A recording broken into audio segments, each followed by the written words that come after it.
Assalamualaikum warahmatullahi wabarakatuh. Kembali lagi dengan saya ya, anak-anak.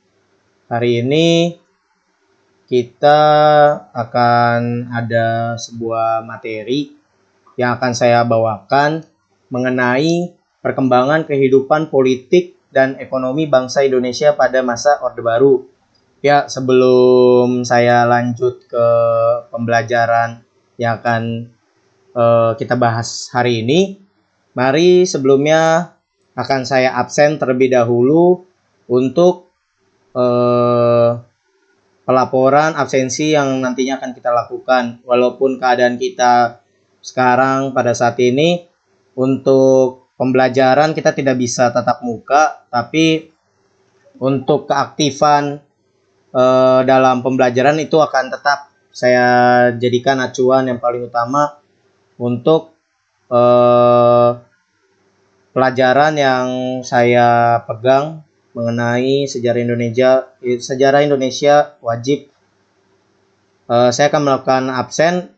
Untuk link absensinya itu nanti akan saya berikan agar nanti langsung masuk terpusat kepada sistem absensi yang diberikan atau yang diadakan oleh pihak sekolah. Jadi nanti tolong saya berikan waktu 10 menit itu untuk mengisi absensi kalian pada hari ini ya. Akan saya share di grup WA ya, akan saya kirimkan. Ya, sudah saya anggap selesai ya. Tadi sudah saya berikan waktu kepada kalian semua, anak-anak. Jadi tadi kita sudah ada di sesi absensi. Untuk kedepannya tolong apabila memang tidak bisa hadir pada pelajaran saya, itu konfirmasi bisa melalui WhatsApp grup yang sudah saya buat sendiri khusus untuk pelajaran sejarah Indonesia wajib yang saya ampu ya. Dimohon untuk seluruhnya kepada murid-murid atau anak-anak siswa saya untuk dapat memahami mengenai materi yang akan saya bawakan pada hari ini. Semoga kalian dapat mencernanya dan dapat memahami ketika nanti akan ada sebuah tes yang saya lakukan dalam bentuk kuis di akhir atau pasca daripada pelajaran hari ini. Ya, untuk hari ini itu saya akan membawakan sebuah materi mengenai perkembangan kehidupan politik dan ekonomi bangsa Indonesia pada masa Orde Baru.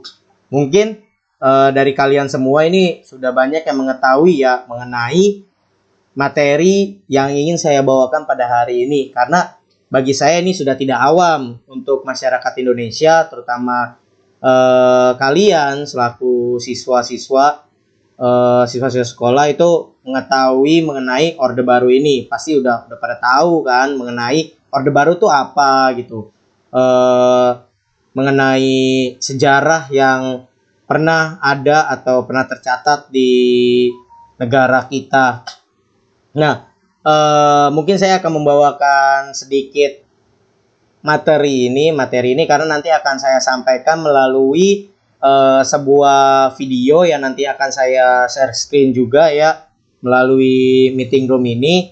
Tapi sebelum saya memberikan sebuah video itu, saya akan memberikan sebuah menjelaskan mengenai sistem pemerintahan Orde Baru ini. Itu saya akan memberikan sebuah video yang seperti tadi sudah saya jelaskan. Nah, yang pertama itu adalah saya akan menjelaskan lahirnya Orde Baru.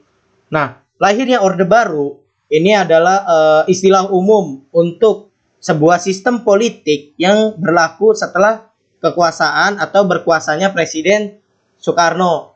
Nah, Orde Baru ini disematkan itu setelah atau saat Presiden Soeharto berkuasa, yaitu dari tahun 1966 hingga kejatuhannya pada Mei 1998 yang pada saat itu memang sangat ramai sekali diperbincangkan.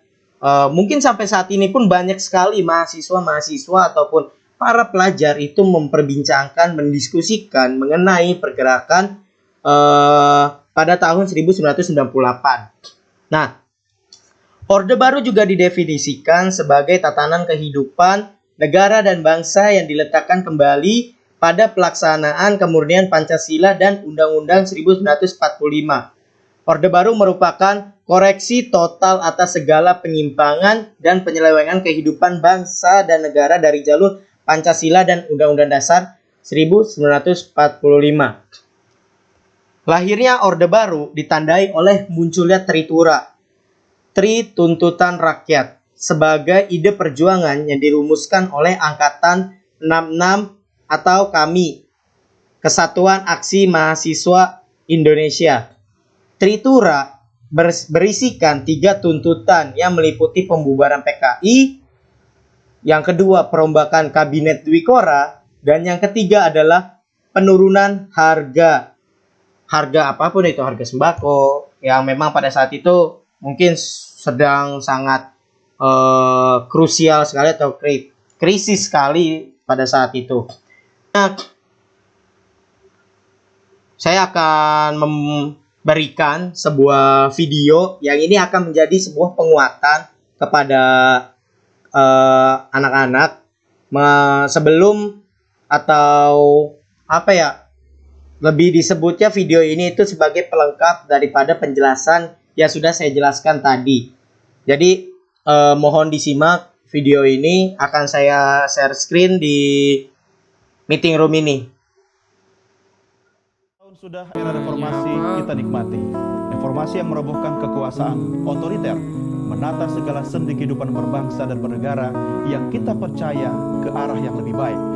Jalan terang reformasi 98. Dengan tulus dan penuh keyakinan.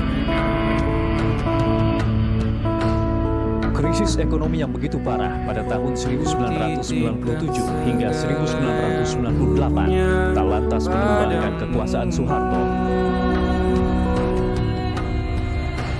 Demonstrasi mahasiswa di berbagai daerah semakin meluas, menuntut presiden yang tak pernah dipilih langsung oleh rakyat itu untuk turun.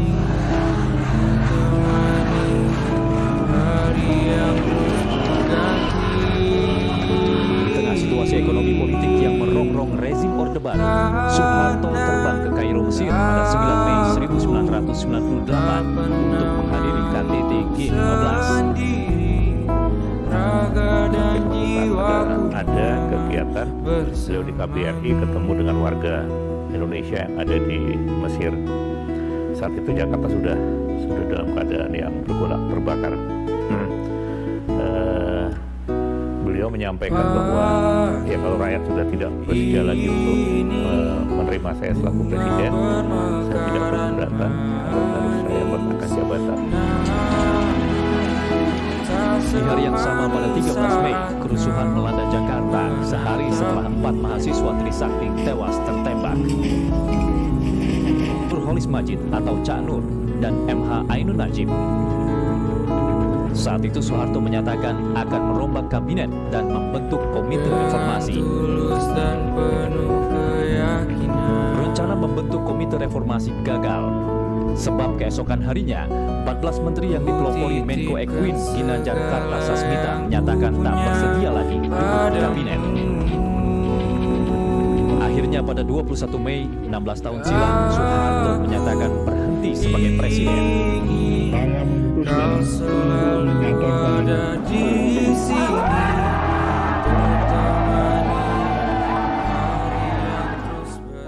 Terima kasih atas pertemuan hari ini.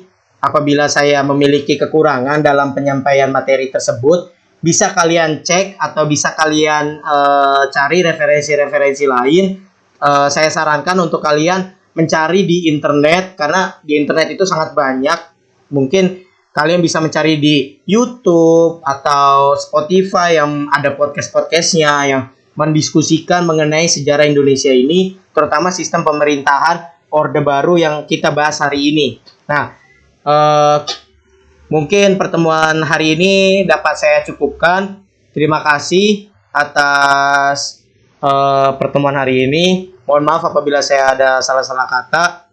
Wabillahi taufiq wal hidayah. Wassalamualaikum warahmatullahi wabarakatuh. Sampai bertemu di pertemuan selanjutnya. Saya stop ya Google Meeting ini. Selamat menjalankan pembelajaran di pelajaran selanjutnya. Terima kasih.